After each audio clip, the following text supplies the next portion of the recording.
പരിശുദ്ധ ഖുർആനിലെ 33-ാമത്തെ സൂറത്തായ സൂറത്ത് അഹ്സാബിലെ 56-ാമത്തെ ഒരായത്താണ്.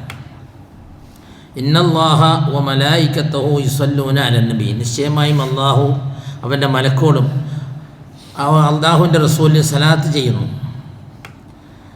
അതുകൊണ്ട് സത്യവിശ്വാസികളായ ഇന്നല്ലാഹു വ മലായികത്തഹു യുസല്ലൂന അലൻ നബി യാ അയ്യുഹല്ലദീന ആമനൂ സല്ലു അലൈഹി വസല്ലിമു തസ്ലീമ.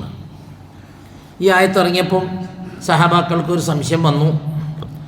സ്വാഭാവികമായും സലാം എന്താണെന്ന് അവർ കൃത്യമായി അറിയാമായിരുന്നു. അസ്സലാമു അലൈക്കും, അതാണ് സലാം. എന്താണ് സലാത്ത് എന്ന് ചോദിച്ചപ്പോൾ അന്നേരം അതിന് മറുപടിയായിക്കൊണ്ടാണ് ഈ സൂറത്ത് അഹ്സാബിലെ ആയത്ത് ഇറങ്ങിയിട്ടുള്ളത്. അള്ളാഹു പറയുന്നു, ഇന്നല്ലാഹ വ മലായികത്തഹു യുസല്ലൂന അലൻ നബി, അള്ളാഹു മലക്കോളും അവൻ്റെ മേൽ സലാത്ത് ചെയ്യുന്നു എന്ന് പറഞ്ഞാൽ അള്ളാഹു മലക്കൂന്ന് ആകാശത്ത് നിന്ന് സലാത്ത് ചെല്ലുന്നു എന്നല്ല അർത്ഥമല്ല അതിനുള്ളത്. അള്ളാഹു ആകട്ടെ നബി സല്ലല്ലാഹു അലൈഹി വസല്ലം അനുഗ്രഹങ്ങളും മഗ്ഫിറത്തും ഒക്കെ ചെയ്തുകൊണ്ടിരിക്കുന്നു. അതോടൊപ്പം തന്നെ റസൂലുള്ളാഹി സല്ലല്ലാഹു അലൈഹി വസല്ലം മഗ്ഫിറത്തിന് വേണ്ടിയും അനുഗ്രഹത്തിന് വേണ്ടിയും മലക്കുകൾ പ്രാർത്ഥിച്ചുകൊണ്ടിരിക്കുന്നു. അതുപോലെ ഭൂമിയിലുള്ള നമ്മൾ മുഅ്മിനുകൾ മുഅ്മിനാത്തുകളെല്ലാം തന്നെ നബിയുടെ പേരിൽ എന്ത് ചെയ്യണം? സലാത്ത് ചെല്ലണം. ആ സലാത്താണ് നമ്മളിപ്പോൾ ഞാനിവിടെ ഖുത്ബ തുടങ്ങുമ്പോൾ ചൊല്ലിയ സലാത്ത്. അല്ലാഹുമ്മ സല്ലി അലാ മുഹമ്മദ് വഅലാ ആലി മുഹമ്മദ് കമാ സല്ലൈത അലാ ഇബ്രാഹിം وعلى آل إبراهيم اللهم بارك على محمد وعلى آل محمد كما باركت على إبراهيم وعلى آل إبراهيم إنك حميد مجيد. സലാത്തിൽ വെച്ച് ഏറ്റവും അഫ്ളലായ സലാത്താണ്. ഈ സലാത്തില്ലാത്ത മിക്കവാറും കർമ്മങ്ങൾ ഇസ്ലാമിലില്ല. നിസ്കാരങ്ങളെല്ലാം തന്നെ ഈ സലാത്ത് ചൊല്ലിക്കൊണ്ടാണ്. കാരണം ഫർദ് നമസ്കാരമാവട്ടെ, അതുപോലെ തന്നെ ഇബ്രാഹിമിയ സലാത്തില്ലാത്ത ഒരു ഫർദ് നമസ്കാരമില്ല. അതുപോലെ തന്നെ ഇബ്രാഹിമിയ സലാത്ത് അല്ലാത്തൊരു സുന്നത്ത് നമസ്കാരമില്ല. ഇബ്രാഹിമിയ സലാത്തില്ലാത്തൊരു മയ്യത്ത് നമസ്കാരമില്ല. ഇബ്രാഹിമിയ സലാത്തില്ലാത്തൊരു ഗ്രഹണ നമസ്കാരമില്ല. ഇബ്രാഹിമിയ സലാത്തില്ല ചെല്ലാതെ മഴക്ക് വേണ്ടിയുള്ള നമസ്കാരമില്ല. ഒരു ഖുതുബയില്ല, ഒരു പ്രഭാഷണമില്ല. എല്ലാ സ്ഥലത്തും നബിയുടെ പേരിൽ സലാത്ത് ചെല്ലാൻ നിർദ്ദേശമാണ് അള്ളാഹു കൊടുത്തിരിക്കുന്നത്. പക്ഷേ സലാത്തുകൾ, വ്യത്യസ്തങ്ങളായ സലാത്തുകൾ നമ്മളിവിടെ പഠിപ്പിക്കപ്പെടുന്നുണ്ട് പല സ്ഥലത്തും. പക്ഷെ അതിലൊക്കെ ഖുർആനും സുന്നത്തിനും ശക്തമായും നബിയുടെ മാതൃകയുള്ളതും സലാത്താണ് സലാത്ത് ഇബ്രാഹിം. ഇപ്പം നാരിയത്ത് സലാത്ത് കേൾക്കാം, ആദം സലാത്ത്, നാരിയത്ത് സലാത്ത്, സലാത്ത് താജ്, ഇങ്ങനെ കുറേ സലാത്തുകൾ മാർക്കറ്റിലുണ്ട്. പക്ഷെ അതൊന്നും ഖുർആനും സുന്നത്തും നേർക്ക് നേരെ വന്ന സലാത്തല്ല. നമ്മുടെ ഏറ്റവും പ്രധാനപ്പെട്ട സലാത്ത് ചെല്ലണമെന്നുള്ളതാണ്. നബിയുടെ പേര് സലാത്ത് ചെല്ലുക എന്നുള്ളത് വലിയ കൂലിയുള്ള കാര്യമാണ്. രാവിലെ സുബഹിക്ക് ശേഷവും അസറിന് ശേഷവുമുള്ള അദ്കാറുകളിൽ രാവിലെയും വൈകുന്നേരം 10 സലാത്ത് വീതം നബി സലാത്ത് എല്ലാം നിർദ്ദേശിക്കപ്പെട്ടിട്ടുണ്ട്.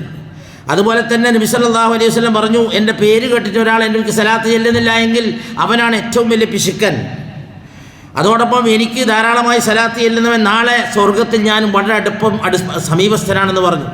അതോടൊപ്പം തന്നെ ഇമാം മുസ്ലിം റിപ്പോർട്ട് ചെയ്ത അബൂ ഹുറൈറയിൽ നിന്ന് റിപ്പോർട്ട് ചെയ്ത മറ്റൊരു ഹദീസിൽ മൻ സല്ലാ സല്ലാത്തൻ സല്ലല്ലാഹു അലൈഹി ബിഅശ്ർ, ആരെങ്കിലും ഒരു സലാത്ത് നബിയുടെ പേരിൽ ചൊല്ലിക്കഴിഞ്ഞാൽ അതിന് 10 നന്മ എഴുതും എന്നാണ് ഇമാം മുസ്ലിം റിപ്പോർട്ട് ചെയ്ത ഹദീസിൽ, അബൂ ഹുറൈറ ഉദ്ധരിച്ച ഹദീസിൽ കാണാവുന്നതാണ്. അപ്പോൾ അതുകൊണ്ട് നബിയുടെ പേര് സലാത്ത് ചെല്ലുന്നതിന് ഒരു മടിയും നമ്മൾ കാണിക്കാൻ പാടില്ല.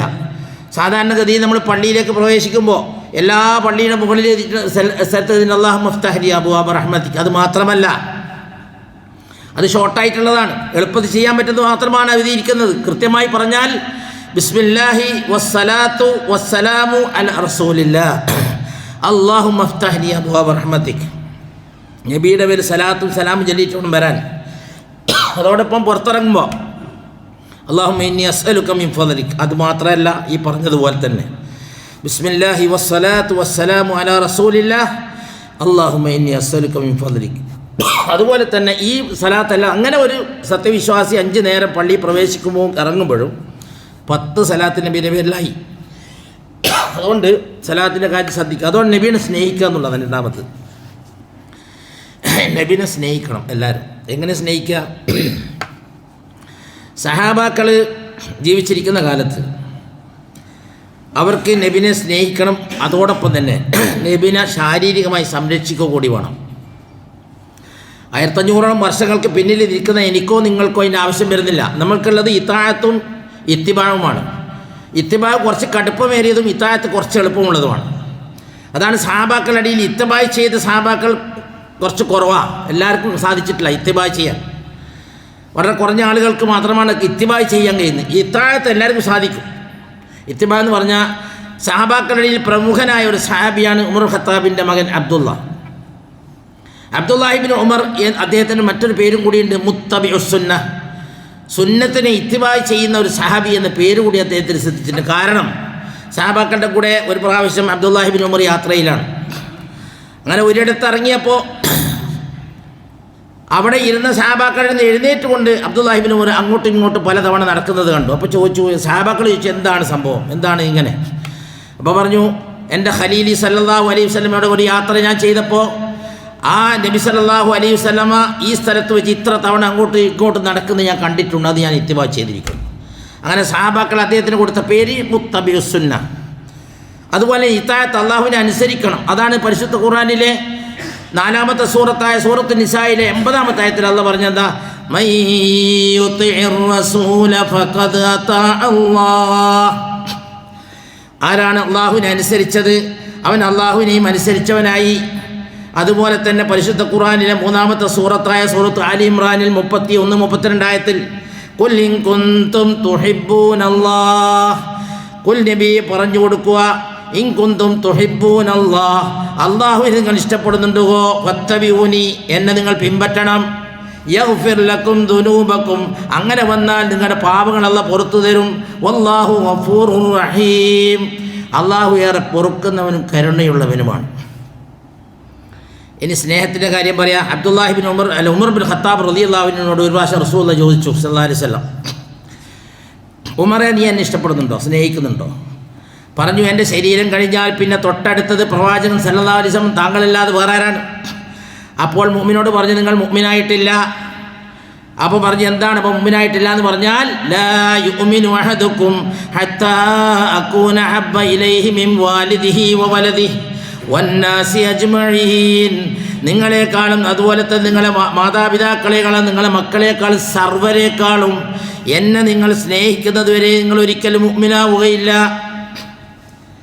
നബിനെ സ്നേഹിക്കാതെ ഒരാൾക്കും സ്വർഗത്തിൽ പോകാൻ സാധ്യമല്ല തന്നെ. അങ്ങനെ സഹാബാക്കൾ നബിനെ സ്നേഹിച്ച 2 ഉദാഹരണം മാത്രം നിങ്ങളുടെ മുമ്പിൽ ഞാൻ വെക്കാം. ഒന്ന് തൽഹത്ത് ബിൻ ഉബൈദില്ലാ റളിയല്ലാഹു അൻഹു, സഹാബാക്കൾ കൂട്ടത്തിൽ പ്രഗൽഭനായ സഹാബിയാണ്. 10ഓളം സഹാബാക്കളെ പേര് എണ്ണിപ്പറഞ്ഞ കൂട്ടത്തിൽ സ്വർഗാവകാശിയായ ഒരു സഹാബി കൂടിയ തൽഹ റളിയല്ലാഹു അൻഹു. കാരണം അബൂബക്കറും ഫിൽ ജന്ന, ഉമറും ഫിൽ ജന്ന, ഉസ്മാനും ഫിൽ ജന്ന, അലിയും ഫിൽ ജന്ന, സുബൈറും ഫിൽ ജന്ന, തൽഹത്തും ഫിൽ ജന്ന എന്ന് നബിൻ്റെ നാവ് കൊണ്ട് പറഞ്ഞ സഹാബിയാണ്. ആ തൽഹത്ത് റളിയല്ലാഹു അൻഹു സ്വന്തം ദേഹത്തേക്കാൾ എങ്ങനെയാണ് നബിനെ സ്നേഹിച്ചുവെന്ന് കാണിച്ചു കൊടുത്തൊരു സഹാബിയാണ്. നിങ്ങൾക്കറിയാം, ബദറിൽ ശക്തമായ വിജയമാണ് മുസ്ലിം സൈന്യങ്ങൾക്ക് കിട്ടിയിരുന്നത്. അതേ സ്ഥാനത്ത് ഉഹദ് യുദ്ധത്തിൽ ചെറിയൊരു അമളി പറ്റി. എന്താണെന്ന് വെച്ചാൽ, ഉഹദ് യുദ്ധത്തിൽ കൃത്യമായി നിർവചിച്ച സ്ഥലങ്ങളിൽ കൃത്യമായി തന്നെ അവിടെ നിൽക്കണമെന്നും എൻ്റെ അനുമതി കൂടാതെ നിങ്ങൾ അവിടെ അനങ്ങരുതെന്നൊക്കെ റസൂലുള്ളാഹി സ്വല്ലല്ലാഹു അലൈഹി വസല്ലം ശക്തമായി വാണിംഗൊക്കെ കൊടുത്തിരുന്നു. പക്ഷേ ഖുറൈശികളുടെ തന്ത്രത്തിൽ സഹാബാക്കൾ വീണുപോയി. അതെന്താണെന്ന് വെച്ചാൽ, ആ മലയുടെ മുകളിൽ നിൽക്കുന്ന സഹാബാക്കൾ മുശ്രിക്കുകളായ ആൾക്കാർ യുദ്ധത്തിൻ്റെ വഴിയിൽ വെച്ച് പിന്തിരിഞ്ഞോടി. ഈ ഓടിയ സമയത്ത് അവരുടെ ഗനീമത്ത് സ്വത്തുക്കൾ പറക്കാൻ വേണ്ടി റസൂലുള്ളാഹിൻ്റെ അനുമതി ലഭിക്കാതെ തന്നെ അവർ ഇറങ്ങി. ഗനീമത്ത് സ്വത്തുക്കൾ ശേഖരിച്ചിരിക്കെ അവർ തിരിച്ചടിച്ചു, വേറെ വഴിക്ക് വന്ന് തിരിച്ചടി തുടങ്ങി. അപ്പോഴേക്കും ഉഹദ് യുദ്ധത്തിലുള്ള സർവ്വ ജനങ്ങളും ചിന്നിച്ചിതറി 4 ഭാഗത്തുമായി. റസൂലുള്ളാഹി സ്വല്ലല്ലാഹു അലൈഹി വസല്ലം എവിടെയെന്ന് ആർക്കും അറിയുന്നില്ല. പലരും പല ഭാഗത്താണ്, എവിടെയാണ് യുദ്ധം പോകുന്നത് ആർക്കും മുന്നറിയിപ്പുമില്ല. അങ്ങനെ ആ സമയത്ത് തന്നെ റസൂലുള്ളാഹി വഫാത്തായി എന്നൊക്കെ ഇമ്പതന്തിയൊക്കെ നമ്മുടെ നാട്ടിൽ പ്രചരിച്ചു. അങ്ങനെ റസൂലുള്ളാഹി സ്വല്ലല്ലാഹു അലൈഹി വസല്ലം തനിച്ച് ഒരു മലയുടെ സൈഡിൽ നിൽക്കുമ്പോൾ 11ഓളം വരുന്ന അൻസാരികളായ സഹാബികളും മുഹാജിറായ തൽഹത്ത് ബിൻ ഉബൈദില്ലയും മാത്രമാണ് കൂടെയുള്ളത്. അൻസാരികളായ ഓരോ സഹാബാക്കളും പടവെട്ടി ശക്തമായി അവിടെ റസൂലുള്ളാഹിൻ്റെ മുമ്പിൽ ഷഹീദായി. പിന്നെ നിൽക്കുന്നത് തൽഹത്ത് ബിൻ ഉബൈദില്ല മാത്രമാണ്. കാരണം വീരശൂര പരാക്രമിയാണ് തൽഹ റളിയല്ലാഹു അൻഹു. ഓരോന്നിനെയും അരിഞ്ഞ് വീഴ്ത്തി പലപ്പോഴും തിരിച്ചിങ്ങോട്ടും കിട്ടി പല വെട്ടുകളും, പക്ഷേ മരിച്ചില്ല. അവസാന ശ്വാസം വരെ അമ്പുകൾ ഏറ്റുവാങ്ങി, അതുപോലെ തന്നെ കുത്തുകൾ ഏറ്റുവാങ്ങി. നബിനെ ഇങ്ങനെ എൻ്റെ ശരീരത്തിലുള്ള അമ്പ് പോലും നബിയിലേക്ക് തറക്കാൻ പാടുന്നില്ല എന്നുള്ള ആ ഉറച്ച വിശ്വാസത്തിൽ തൽഹത്ത് ബിൻ ഉബൈദുള്ള പോരാടി. അങ്ങനെയാണ് അവസാനം 70 80 എന്നറിയില്ല കുത്തുകൾ കിട്ടിയ പിന്നെ തൽഹത്ത് ബിൻ ഉബൈദില്ല അവിടെ മറിഞ്ഞ് വീണുപോയി.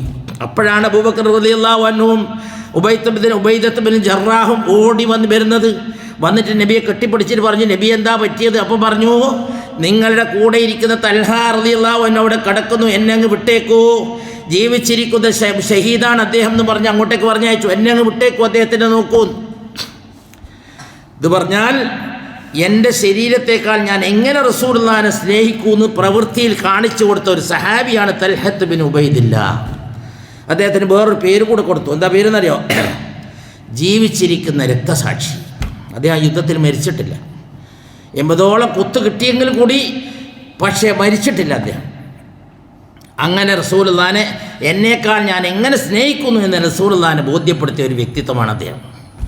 അതുപോലെ തന്നെ നബി സല്ലല്ലാഹു അലൈഹി വസല്ലം സ്നേഹിച്ചിരുന്ന മറ്റൊരു സഹാബിയാണ് ബിലാൽ ബിൻ റവാഹ്.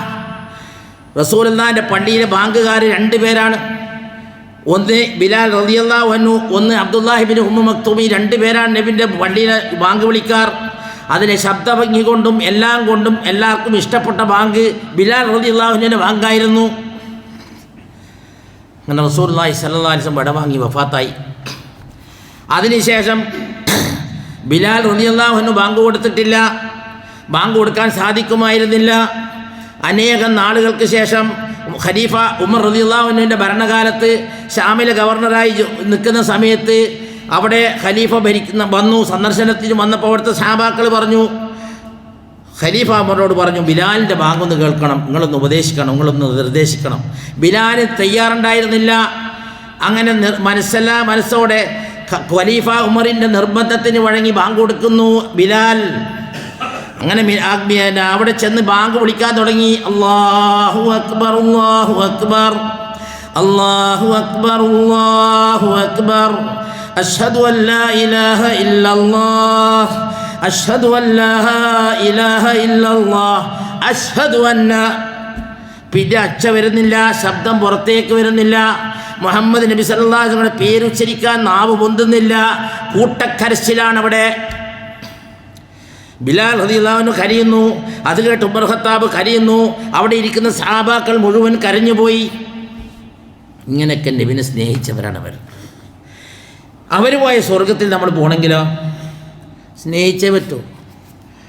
അപ്പോൾ സ്നേഹിക്കേണ്ടത് എങ്ങനെയാണെന്ന് നമ്മൾ മനസ്സിലാക്കേണ്ടത്. എങ്ങനെയെങ്കിലും സ്നേഹിക്കലല്ല.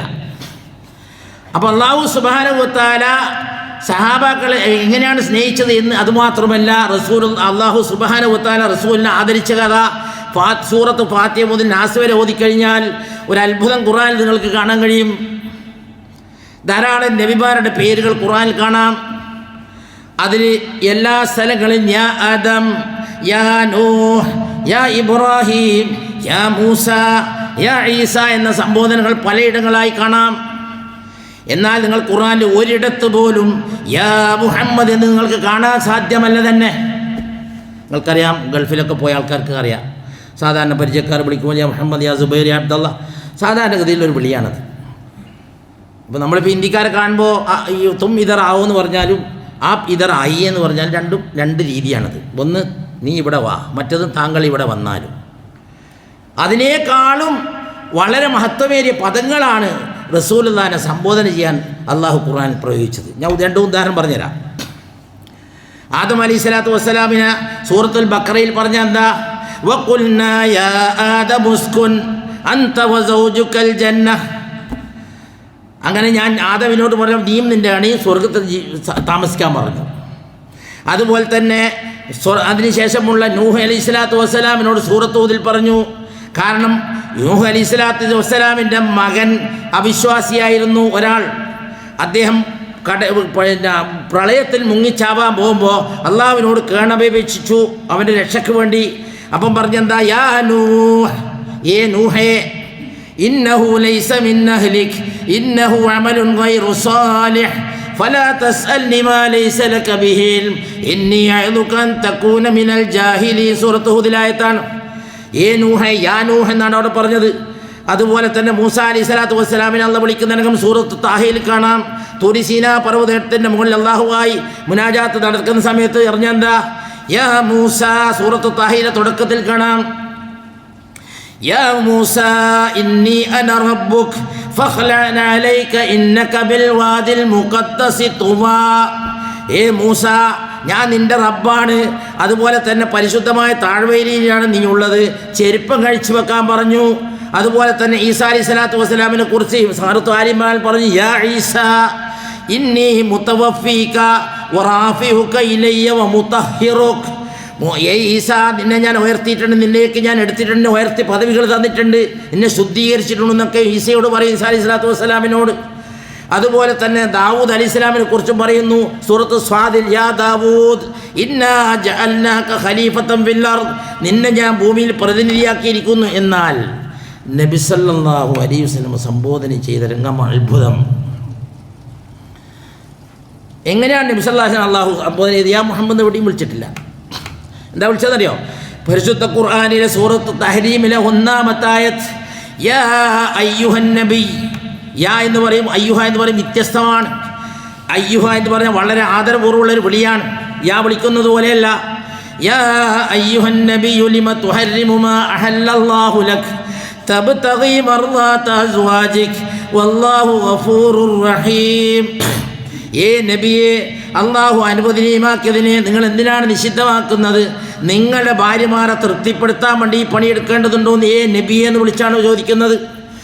അതുപോലെ തന്നെ നബിനെ വിളിക്കുന്ന മറ്റൊരു രംഗം സൂറത്തുൽ അഹ്സാബിൽ കാണാം, യാ അയ്യുഹൻ നബിയു ഖുൽ ലിഅസ്വാജിക വബനാതിക വനിസാഇൽ മുഅ്മിനീൻ യുദ്നീന അലൈഹിന്ന മിൻ ജലാബീബിഹിൻ ദാലിക അദ്നാ അൻ യുറഫ്ന ഫലാ യൂദൈൻ വകാന അല്ലാഹു ഗഫൂറർ റഹീമ. ഏ നബിയെ, നിങ്ങളുടെ ഭാര്യമാരോടും യാ അയ്യുഹ എന്നാണ് അവിടെ പറഞ്ഞത്. യാ അയ്യുഹൻ നബി, യാ മുഹമ്മദ് എന്നല്ല പറഞ്ഞത്. അങ്ങനെ കുറേ ഒരു സ്ഥലത്ത് മുഅ്മിനൂനിലാണെങ്കിൽ പറഞ്ഞെന്താ, യാ അയ്യുഹർ റസൂൽ, അവിടെ റസൂൽ എന്നാണ് വിളിച്ചത്. കുലൂ മിൻ തയ്യിബാതി വഅമലൂ സാലിഹ. അതുപോലെ തന്നെ സഹാബാക്കൾ ആദരിച്ചു, അതുപോലെ തന്നെ എല്ലാവരും ആദരിച്ചു. അതോടൊപ്പം തന്നെ പ്രപഞ്ചനാഥനായ അല്ലാഹു സുബ്ഹാനഹു വ തആല ഖുർആനിൽ നബിക്ക് പ്രത്യേക പരിഗണന നൽകിയെന്നുള്ളതാണ്. അതുകൊണ്ട് അല്ലാഹു സുബ്ഹാനഹു വ തആല നമ്മൾ എല്ലാ റസൂലിനെ അങ്ങേയറ്റം സ്നേഹിക്കുന്ന മുത്തക്കികളുടെ കൂട്ടത്തിൽ നമ്മളെ ഉൾപ്പെടുത്തി അനുഗ്രഹിക്കുമാറാവട്ടെ. അഖൂലു ഖൗലി ഹാദാ അസ്തഗ്ഫിറുല്ലാഹൽ അദീം ലി വലക്കും വസ്തഗ്ഫിറു ഇന്നഹുൽ ഗഫൂറുർ റഹീം.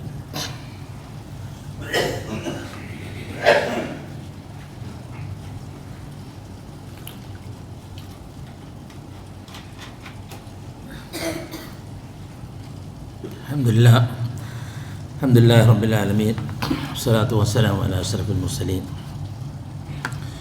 യാ അയ്യുഹല്ലദീന ആമനു തഖുല്ലാഹ വകൂനു മഅസ് സ്വാദിഖീൻ. അല്ലാഹു സുബ്ഹാനഹു വ തആലയുടെ നിയമങ്ങൾ നിർദ്ദേശിച്ചുകൊണ്ടും അവനോട് പ്രാർത്ഥിച്ചുകൊണ്ടും നിരന്തരം ജീവിക്കണമെന്നും അതോടൊപ്പം തഖ്വയിൽ അധിഷ്ഠിതമായ ജീവിതം നയിക്കണമെന്നും ഒന്നുകൂടി ഉണർത്തുകയാണ്. അപ്പോൾ സഹാബാക്കളെ എങ്ങനെ സ്നേഹിച്ചതു എന്ന് നമ്മൾ കണ്ടു, അള്ളാഹ് എങ്ങനെ ആദരിച്ചത് എന്ന് നമ്മൾ കണ്ടു. ചെറിയ ഉദാഹരണങ്ങൾ മാത്രമേ പറഞ്ഞിട്ടുള്ളൂ. എന്നാൽ അത്ഭുതം എന്ന് പറയട്ടെ, നമ്മുടെ നാട്ടിൽ കാണുന്ന ആദരവെന്താ? നമ്മളിപ്പോൾ റബീൻ്റെ എൻ്റെയൊക്കെ ചെറുപ്പത്തിൽ എന്താ നബിദിനവും നബീദിന ആഘോഷമൊക്കെ എങ്ങനെയാണ്? റബീഉൽ അവ്വൽ 12 കുടിച്ചോറും അന്നൊരു മൗലിദ് പാരായണവും അന്നൊരാഘോഷവും കഴിഞ്ഞാൽ അന്നത്തോടുകൂടി അവസാനിച്ചു. ഇന്നങ്ങനെയാണോ? റബീഉൽ അവ്വൽ 1 സമാഗത റാലി, റബീഉൽ അവ്വൽ 12 സാധാരണ റാലി, റബീഉൽ അവസാനിക്കുമ്പോൾ സമാപന റാലി. സുഹൃത്തുക്കളെ, ഇതേതാ? നബിദിനാഘോഷവും ഇത്തരം കാര്യങ്ങളും എവിടുന്നാണിത് വന്നത്? ജൂത ക്രിസ്ത്യാനികളുടെ സ്വഭാവമാണിത്. ജൂതനും ക്രിസ്ത്യാനിയിൽ നിന്നുള്ള സ്വഭാവമാണ് നമ്മൾ പിൻപറ്റുന്നത്. അതുപോലെ തന്നെ മങ്കൂസ് മൗലിദിൻ്റെ തുടക്കത്തിൽ അവിടെ പറഞ്ഞെന്താ? സുബ്ഹാനല്ലദീ അത്ലഅ ഫീ ശഹ്രി റബീഉൽ അവ്വൽ ഖമറ നബിയിൽ ഹുദാ വഔജദ നൂറഹു ഖബ്ല ഖൽഖിൽ ആലമി വസമ്മാഹു മുഹമ്മദാ. പരിശുദ്ധ ഖുർആനിൽ അള്ളാഹുവിൻ്റെ ഖുർആനിൻ ആയത്തിനെ കളിയാക്കുന്ന വാക്കാണിത്. എന്താണ്? അതായത് റസൂലുള്ളാഹിൻ്റെ നൂറാണ് ആദം നബിക്ക് മുമ്പ് തന്നെ പടച്ചു വെച്ചു എന്ന് മൗലൂദിൻ്റെ കിതാബിൽ നിറഞ്ഞു കിടക്കും. എന്തിനാ ഇത്രത്തോളം പറയുന്നത്? ഖബല അൽഫൈൻ ആം, 2000 വർഷം മുമ്പ് ആദം നബിനെ പടക്കുന്നതിൻ്റെ 2000 വർഷം മുമ്പ് 100 പഠിച്ചിട്ടുണ്ടെന്നാണ്. എവിടെ നിന്ന് കിട്ടിയത് ഇത് വരി? പരിശുദ്ധ ഖുർആൻ പറഞ്ഞാൽ എന്താ? ആദം നബിനെ പടച്ചു എന്ന് സൂറത്തുൽ ബഖറയിൽ നമ്മളോട് പറയുന്നു. പിന്നെ പറയുന്ന എന്താ? അതായത് ആദം നബി അലൈഹി സ്വലാത്തു വസ്സലാം പരലോകത്തിങ്ങനെ അള്ളാഹിൻ്റെ അവിടെ ഇങ്ങനെ പിന്നെ ബലക്കപ്പെട്ട കനിയും ഭക്ഷിച്ചിട്ട് അള്ളാഹുവിനോട് തൗബ ചെയ്യാൻ കഴിയാതെ വിഷമിച്ച് നിൽക്കുമ്പോൾ മേലോട്ട് നോക്കി. മൗലൂദിൻ്റെ കിതാബിലെ കാര്യം പറഞ്ഞത്. അപ്പോൾ അവിടെ എന്താ മേലെ ഒരു മരത്തിൻ്റെ മുകളിൽ എഴുതി വെച്ചിരിക്കുന്നു ലാ ഇലാഹ ഇല്ലല്ലാഹ് മുഹമ്മദ് റസൂലുള്ളാഹ്. അപ്പം ചോദിച്ചു ഇതാരാണ്?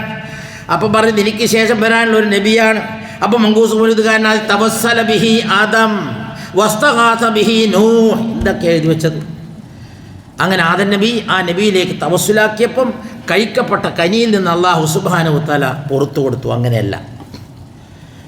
എന്താ സൂറത്തുൽ ബഖറ പറഞ്ഞത്? ഫതലഖാ ആദമു മിർ റബ്ബിഹി കലിമാത്തിൻ ഫതാബ അലൈഹി ഇന്നഹു ഹുവത് തവ്വാബുർ റഹീം.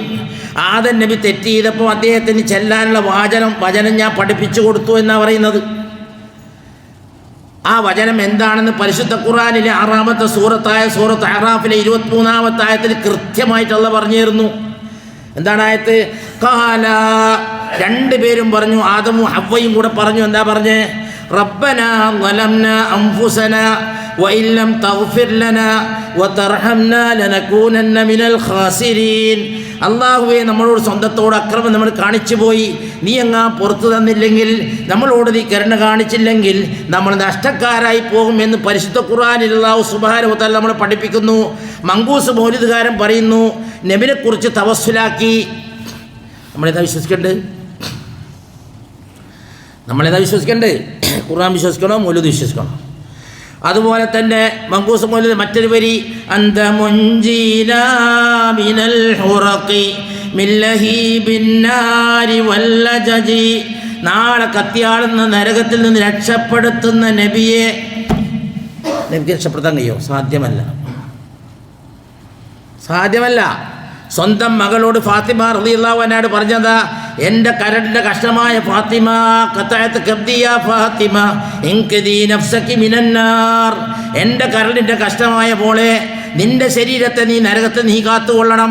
മുഹമ്മദ് നബിയുടെ മോളാന്നും പറഞ്ഞ് അവിടെ വരണ്ട. ഇനി നബി ഇഷ്ടപ്പെട്ട ഒരാളെ സ്വർഗത്തിൽ പ്രവേശിക്കാൻ സാധിക്കുമെങ്കിൽ നബി ഏറ്റവും എളുപ്പത്തിൽ അതിനു വേണ്ടി മെനക്കെടും അബൂ താലിബിനെയാണ്.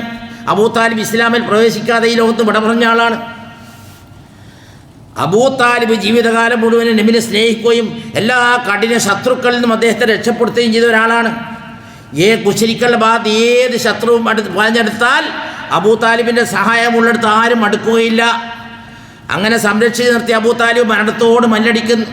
ആ ഘട്ടത്തിലാണ് റസൂലുള്ളാഹി സ്വല്ലല്ലാഹു അലൈഹി വസല്ലം ചെവിയിൽ ഇങ്ങനെ പറഞ്ഞു കൊടുക്കുകയാണ്. അവസാന സമയത്ത് ലാ ഇലാഹ ഇല്ലല്ലാഹ് എന്ന് ചൊല്ലിക്കൊണ്ട എൻ്റെ പിതൃവ്യ, അള്ളാഹുവിനോട് ബാക്കി കാര്യത്തിൽ ഞാൻ തർക്കിച്ചു കൊള്ളാമെന്ന് പറഞ്ഞ് അബൂ താലിബ് ഇങ്ങനെ ശരിയായി വരുമ്പോഴാണ് ഉത്ബത്തും ഷൈബത്തും അബൂജാഹിലും മറ്റുള്ളവരൊക്കെ വന്ന് പറയുന്നത്, അബൂ താലിബ് ഈ അവസാന നിമിഷം വരെ ഖുറൈശി തറവാട്ടിലെ പ്രമുഖനായ വ്യക്തിത്വമാണ്. ഈ പീറച്ചക്കൻ്റെ വർത്തമാനം കേട്ട് നിങ്ങളെങ്ങാൻ മാറിയാൽ പിന്നെ ഈ ഖുറൈശി തറവാട്ടിൽ നിങ്ങൾക്കുള്ള സ്ഥാനമാനം പോയി എന്നാണ്. പക്ഷേ ലാ ഇലാഹ ഇല്ലല്ലാഹ് ചൊല്ലാതെ അദ്ദേഹം ദുനിയാവോട് ഇവിടെ പറഞ്ഞു. റസൂലുള്ളാഹി സ്വല്ലല്ലാഹു അലൈഹി വസല്ലം താങ്ങാൻ കഴിയുന്നതിലപ്പുറമാണ് കാര്യങ്ങൾ. കാരണം എൻ്റെ ജീവിതത്തിൽ ഉടനീളം എനിക്കൊരു സഹായം ചെയ്തു എന്ന ഒരു എൻ്റെ പിതൃവ്യൻ ഈ ഷഹാദത്ത് കലിമ അല്ലാതെ മരിച്ചുപോലെ കണ്ണീരി കരഞ്ഞു കലങ്ങിയ കണ്ണുമായി പുറത്തേക്ക് വരുമ്പോൾ മലക്ക് ജിബ്രീൽ അലൈഹിസ്സലാത്തു വസ്സലാം അതാ ആയത്ത് കൊണ്ടുവരുന്നു. സൂറത്തുൽ ഖസസിലെ 57-ാമത്തെ ആയത്തുമായിട്ടാണ് ജിബ്രീൽ വരുന്നത്. എന്താ പറഞ്ഞതെന്നറിയോ? ഇന്നക ലാ തഹ്ദീ മൻ അഹ്ബബ്ത വലാകിന്നല്ലാഹ യഹ്ദീ മൻ യശാ വഹുവ അലൗ ബിൽ മുഹ്തദീൻ. റസൂലേ, താങ്കൾക്ക് ഇഷ്ടപ്പെട്ട ആൾക്കാർക്ക് ഹിദായത്ത് കൊടുക്കാൻ താങ്കൾക്ക് സാധ്യമാവുകയില്ല. ഹിദായത്ത് അള്ളയാണ് കൊടുക്കുന്നത് എന്ന് പറഞ്ഞ് നബിയെ സമാധാനിപ്പിക്കുകയാണ്. അതുപോലെ തന്നെ ഈ മൗലൂദിൽ ഒരു കാര്യം, ഇർതകബ്തു അലൽ ഖതാ ഗൈറ ഹസിരിൻ വഅദാദ് ലക അഷ്കൂ ഫീഹി യാ സയ്യിദി ഖൈറൻ നബി. ധാരാളമായി തെറ്റുകുറ്റങ്ങൾ ചെയ്തു പോയി നബിയെ നമുക്ക് ആവലാതി പറയുന്നു. പറ്റുമോ? അള്ളാഹുവിനോടല്ലേ പൊറുക്കൽ ചോദിക്കേണ്ടത്? അള്ളാഹുവിനോടാണ് തൗബ ചെയ്യേണ്ടതും മാപ്പപേക്ഷിക്കേണ്ടതും നബിയോടാണോ? അല്ല. അപ്പോൾ ഇത് നോക്കുമ്പോൾ നമ്മൾ ഖുർആനും ഹദീസും വെച്ച് നോക്കുമ്പോൾ മൗലൂദുകാരൻ എഴുതി വെച്ചതൊക്കെ തനി വിഡ്ഢിത്തങ്ങളാണ്. അതുപോലെ തന്നെ തഴവ മുഹമ്മദ് മുസ്ലിയാർ പറഞ്ഞ മവാഹിബുൽ ജലീൽ പറഞ്ഞെന്താ, മൗലൂദ് കഴിക്കൽ മുമ്പ് പതിവില്ലാത്തതാ, അത് ഹിജ്റ 300 ശേഷം വന്നതാ, എന്നും സഹാബി പറഞ്ഞതായി കാണുന്നതാ, അത് ഹലബി 3-ാം ഭാഗമിൽ നോക്കേണ്ടതാ. അതായത് മൗലൂദ് കഴിക്കൽ മുമ്പ് ഈ പരിപാടിയൊന്നുമില്ല. എത്ര കാലം ശേഷം? 300 കൊല്ലത്തിന് ശേഷം ഈ പണി തുടങ്ങിയത്. അല്ലാഹു റസൂൽ പറഞ്ഞെന്താ, ഖൈറൽ ഖുറൂന ഖർനി സുമ്മല്ലദീന യലൂനഹും സുമ്മല്ലദീന യലൂനഹും. ജനങ്ങളിൽ വെച്ച് ഏറ്റവും ഉത്തമന്മാർ എൻ്റെ കൂടെ ജീവിച്ച ആൾക്കാരാണ്. പിന്നെ തൊട്ടടുത്ത നൂറ്റാണ്ട്, പിന്നെ ഇപ്പുറമുള്ള നൂറ്റാണ്ട്. തഴവ പറഞ്ഞതും അങ്ങനെ തന്നെ. തഴവ നമ്മൾ മുജാഹിദൊന്നുമല്ല, 22 കയറ്റ സുന്നിയ. അതായത് അദ്ദേഹം പറഞ്ഞ 300 കൊല്ലം വരെ ഇവിടെ ആരും മൗലൂദും കഴിച്ചിട്ടില്ല. അപ്പോൾ എന്താ വിഷയം? അതായത് ഒന്നാമത് ജീവിച്ച റസൂലുള്ളാഹി സ്വല്ലല്ലാഹു അലൈഹി വസല്ലം, അതുപോലെ ഖുലഫാഉർ റാഷിദീൻ 30 കൊല്ലം ഭരിപ്പിച്ചു, ഏകദേശം 30 വർഷം ഭരണം നടത്തി ഈ ഭൂമിയിൽ. അതുപോലെ അയിമ്മത്തുൽ അർബഅ 4 മദ്ഹബിലെ ഇമാമികൾ ഇവിടുന്ന് ജീവിച്ച് മരിച്ചുപോയി. അവർ ആരും തന്നെ ഒരു മൗലൂദും കഴിച്ചിട്ടില്ല. പിന്നെ ഇതിൻ്റെ പിന്നിലെന്താ? അത് മാത്രം സുഹൃത്തുക്കളെ, ഈ പ്രാവശ്യം എപ്പോഴാണ് പിന്നെ നബിദിനം വന്നത്? നബിദിനം വന്ന ദിവസം ഏതാ? തിങ്കളാഴ്ചയാണ് നബിദിനം വന്നത്. നബിദിനത്തിന് നിങ്ങളറിയോ? റസൂലുള്ളാഹി ചോദിച്ചു, നിങ്ങൾ എന്തിനാണ് തിങ്കളാഴ്ച നോമ്പെടുക്കുന്നത് യാ റസൂലല്ലാഹ് സ്വല്ലല്ലാഹു അലൈഹി വസല്ലം? പറഞ്ഞെന്തറിയോ? എൻ്റെ ഉമ്മ എന്നെ പെറ്റ ദിവസമാണ്. വലത്ത് ഉമ്മി യൗമൽ-ഇത്നൈൻ. അപ്പോൾ എൻ്റെ ഉമ്മ എന്നെ പെറ്റ ദിവസത്തിൽ ഞാൻ പട്ടിണി കിടത്ത് നോമ്പെടുത്ത് ആഘോഷിക്കുന്നു എന്നാണ്. അപ്പോൾ എന്താ, ഒരു മുസ്ലിം സഹോദരന് 52ഓളം ജന്മദിനം ആഘോഷിക്കാമല്ലോ ഒരു വർഷത്തിൽ. പക്ഷെ അതെങ്ങനെയാണ്? വാൾ പോസ്റ്റ് ഒട്ടിച്ചിട്ടാ, പിന്നെ റോഡ് നിറച്ച് ബ്ലോക്കാക്കിയിട്ട് ആഘോഷം നടത്തിയിട്ടല്ല. അന്ന് പട്ടിണി കിടന്നാൽ മതി എല്ലാ തിങ്കളാഴ്ചയും. 52 നബിദിന ആഘോഷം നടത്തിയതിൻ്റെ കൂലി അവൻ അന്ന് കൊടുക്കും. ഹൗദുൽ കൗസറിൽ നിന്ന് അത് അവൻ്റെ ഹൗദുൽ കൗസറിൽ നിന്ന് വെള്ളം കുടിക്കാൻ വേണ്ടി നിൽക്കും, എല്ലാം കിട്ടും. പക്ഷേ ഈ വർഗത്തിന് കിട്ടുമോ? ഇനി ഈ ജന്മദിനാഘോഷം വന്നതിൻ്റെ ഒരു ചരിത്രം ഞാൻ കേട്ടെന്താ അറിയോ? ജന്മദിനം നബിദിനം എന്നുള്ളതല്ല, ജന്മദിനാഘോഷം വന്നിരിക്കുന്നത് അമേരിക്കയിലാണ് ആദ്യം. അതായത് ഒരു കാലത്ത് ഫാദർലെസ് അമേരിക്ക എന്ന പേരായിരുന്നു അമേരിക്ക കിട്ടിയിരുന്നത്. എന്തുകൊണ്ടാണത്? കാരണം മദറുടെ കോളത്തിൽ ഫില്ല് ചെയ്യാൻ വേണ്ടി കഴിയുമെങ്കിൽ ഫാദറുടെ കോളത്തിലായിരിക്കും ഫില്ല് ചെയ്യാൻ കഴിയില്ല. കാരണം പല വ്യത്യസ്ത ജീവിതങ്ങൾ നയിക്കുന്ന സ്ത്രീകളും ആണുങ്ങളാണ് അവിടെ ഉള്ളത്. കുറച്ചു കാലം ഒരുത്തിയുടെ കൂടെ ജീവിക്കും, അങ്ങനെ അതിലൊരു കുട്ടി ഉണ്ടാവും, പിന്നെ അവൻ്റെ പാട്ടിന് പോകും, ഇപ്പോൾ ഇവളെ പാട്ടിന് പോകും. അങ്ങനെ കഴിഞ്ഞപ്പോൾ ആ സംഗമത്തിൽ കുട്ടികൾ ജനിച്ചാൽ അവർ ചെയ്യുന്ന ഒരു പ്രവൃത്തി എന്ന് പറഞ്ഞാൽ അന്ന് ബോർഡിങ്, അവിടെയാണ് ആദ്യം ബോർഡിങ് കൊണ്ടുവരുന്നത്, പിന്നെ നമ്മൾ ഇങ്ങോട്ടേക്ക് പടർന്നതാണ്. ആ ബോർഡിങ്ങിൽ കൊണ്ടാക്കുന്ന കുട്ടീനെ വർഷത്തിലൊരിക്കൽ നമ്മൾ സന്ദർശിക്കണം എന്നാണ് ഇവർ തമ്മിലുള്ള കരാറ്. അവർ വേണ്ടുന്ന എല്ലാ സാമ്പത്തിക ചുറ്റുപാടും അവിടെ കൊടുക്കും. വർഷത്തിൽ ഇവൻ്റെ ജന്മദിനാഘോഷത്തിന് ഒരു ക്യാൻഡിലും ഒരു കേക്കൊക്കെ വാങ്ങി അവിടെ പോകും. അങ്ങനെ ഹാപ്പി ബർത്ത്ഡേ ടു യു എന്നും പറഞ്ഞാൽ മെഴുകുതിരി കത്തിച്ച് അവസാനം അവൻ്റെ ഭാവിയെല്ലാം ഊതിക്കെടുത്തി തീയും കെടുത്തിയിട്ട് അവർ തിരിച്ചു പോകുന്ന പരിപാടി. ഇതാണ് ജന്മദിനാഘോഷത്തിൻ്റെ ഒരു തെളിവായിട്ട് നമ്മൾ ചരിത്രത്തിൽ വായിക്കാൻ കഴിയുന്നത്. അത് ഒരു നബിമാരുടെ ആഘോഷങ്ങളും നമുക്ക് കഴിക്കേണ്ടതില്ല. അതുമാത്രമല്ല, നിങ്ങൾ കുറച്ച് വർഷം മുമ്പ് പാലക്കാട് കുറച്ച് ക്രിസ്ത്യാനികൾ മുസ്ലിം സഹോദരങ്ങൾക്ക് കടലാസ് കൊടുത്തു. അന്നിപ്പോൾ കൊടുത്തതെന്താ പറഞ്ഞതെന്നറിയോ? നിങ്ങളുടെ മുഹമ്മദ് നബിയെ നമ്മൾ അംഗീകരിക്കുന്നില്ല, പക്ഷേ ഈസാ അലൈഹി സ്വലാത്തു വസ്സലാം നിങ്ങൾ അംഗീകരിക്കുന്നുണ്ടല്ലോ. ഈസാ നബിയുടെ പേര് കേൾക്കുമ്പോൾ അലൈഹിസ്സലാം നിങ്ങൾ പറയുന്നുണ്ടല്ലോ. അപ്പോൾ ഡിസംബർ 25 നമ്മൾ ക്രിസ്മസ് ആഘോഷം, നിങ്ങൾ നമ്മളോട് സഹകരിക്കണം. ഈസാ നബിയോട് നിങ്ങൾക്ക് സ്നേഹം ഉണ്ടെങ്കിൽ നിങ്ങൾ നമ്മൾ സഹകരിക്കണം. നിങ്ങൾ നബീൻ്റെ ആഘോഷം നിങ്ങൾ നടത്തില്ലേ, നബിദിനാഘോഷം? എന്താ ഇവർ മറുപടി കൊടുക്കുക? ഈസാ നബി നമുക്ക് നബിയല്ലേ? ഈസാ നബി അലൈഹിസ്സലാം നമ്മൾ പറയണ്ടേ? ഈസാ നബിനെ അംഗീകരിക്കണ്ടേ നമ്മൾ? അല്ലാതെ മുസ്ലിം ആവുമോ?